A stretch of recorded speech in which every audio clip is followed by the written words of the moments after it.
દર્શક મિત્રો, આપ જોઈ રહ્યા છો NN ન્યૂઝ. હું છું એન્કર અર્પિતા પટેલ. હવે જોઈએ અગત્યના સમાચાર. 90 વર્ષના સિનિયર સિટીઝનને વિડીયો કોલ કરી CBI ED મુંબઈ પોલીસના અધિકારી તરીકે ખોટી ઓળખ આપી મુંબઈથી ચાઇના મોકલેલ કુરિયર પાર્સલમાંથી 400 ગ્રામ MD તથા અન્ય વસ્તુઓ મળતા મની લોન્ડરિંગનો કેસ થયેલ હોવાનું જણાવી સુપ્રીમ કોર્ટ ઓફ ઇન્ડિયાના તથા ED લોગોવાળા બોગસ લેટર મોકલી ધરપકડ કરવાની ધમકી આપી ડિજિટલ અરેસ્ટ કરી બળજબરીથી રૂપિયા 1,15,50,000 ઓનલાઈન ટ્રાન્સફર કરાવી લેવાના ગુનામાં સંડોવાયેલ સાયબર ફ્રોડના આરોપીઓએ ઝડપી પાડતી સાયબર ક્રાઇમ સેલ સુરત શહેર પોલીસ. રિપોર્ટર નૈતિક રેશમવાળા, NN ન્યૂઝ સુરત. દર્શક મિત્રો, NN ન્યૂઝને લાઇક, શેર, સબસ્ક્રાઇબ કરો, બેલ આઇકન પ્રેસ કરો જેથી આપને નોટિફિકેશન્સ મળતી રહે. મૈધરપુરા પોલીસ સ્ટેશન વિસ્તારમાં ગઈ તારીખ 22/11/2024ના રોજ એક ગુલામભાઈ ખ્વાજા મિયા ઇસ્માઇલભાઈ શેખે પોતાની આર્થિક પરિસ્થિતિ કંટાળીને ઊંચા વ્યાજે લોકો પાસેથી પૈસા લીધા હોય એના કારણે એમને દવા પીને આત્મહત્યા કરવાની કોશિશ કરી હતી અને એ સારવાર દરમિયાન એમનું મૃત્યુ નિપજ્યું. જે બાબતે મૈધરપુરા પોલીસ સ્ટેશનમાં સાબિર ગુલામ મુસ્તુફા શેખ વિરુદ્ધ આપઘાતના દુષ્પ્રેરણનો એક ગુનો દાખલ કરવામાં આવ્યો હતો અને આ માણસે વ્યાજના ચક્કરમાં આવીને આમને સુસાઇડ કરવું પડ્યું હતું.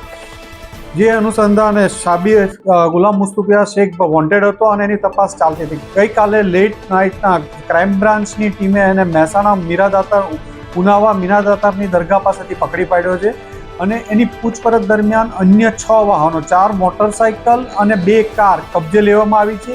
જે અલગ અલગ લોકો પાસેથી પ્રાથમિક દ્રષ્ટિએ વ્યાજની સામે પૈસા જે ધિરાણ કર્યું એની સામે અવેજમાં રાખેલી હોય એવી ગાડીઓ હોવાનું ધ્યાનમાં આવ્યું છે.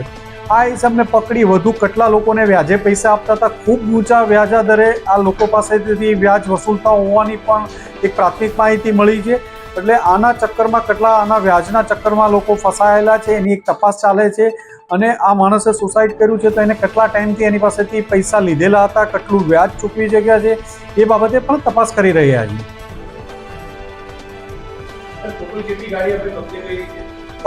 એના કહેવા પ્રમાણે કાલે રાત્રે 4 મોટરસાઇકલ અને 2 કાર, 6 વાહનો કબજે લેવામાં આવ્યા હતા. આ પહેલા મૈધરપુરા પોલીસ દ્વારા પણ એક બાઇક કબજે લેવામાં આવ્યું હતું અને એક બાઇક કાલે પરમ દિવસે કોઈ એમની પાસેથી છોડાવી ગયેલું, એટલે 8 વાહનો તો એમની પાસે હતા.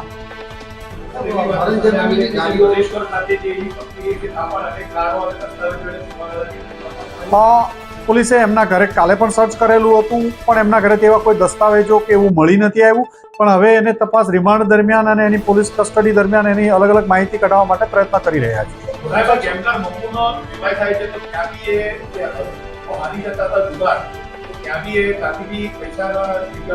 ચોક્કસ આ હકીકત અંગે પણ તપાસ કરવામાં આવશે. ઘણા લોકો એના વ્યાજના ચક્કરમાં ફસાયેલા છે. એ ખરી વાત છે, કારણ કે એની પાસેથી 6 વાહનો તો એમને પોલીસની ત્યાંથી જ્યારે મીરા ઉનાદાતાની દરગાહથી પકડવામાં આવ્યું અને પ્રાથમિક પૂછપરછ દરમિયાન જ એને 6 થી 8 કબૂલાત કરી હતી. એમાં જે 6 કબજે લેવામાં આવ્યા છે. વાહનો અત્યારે કબજે કર્યા છે એ કોના નામે છે એ વેરીફાઈ નથી કરેલું. આગળની તપાસ મૈધરપુરા પોલીસ કરી રહી છે પણ એ બાબતે પણ વેરીફાઈ કરશું. પણ એક બીજી લોકોને અપીલ છે કે આના વ્યાજના ચક્કરમાં કોઈ પણ લોકો ફસાયેલા હોય તો પોલીસનો સંપર્ક કરજો, તો પોલીસ એની વિરુદ્ધ કાયદેસરની કાર્યવાહી કરી શકે.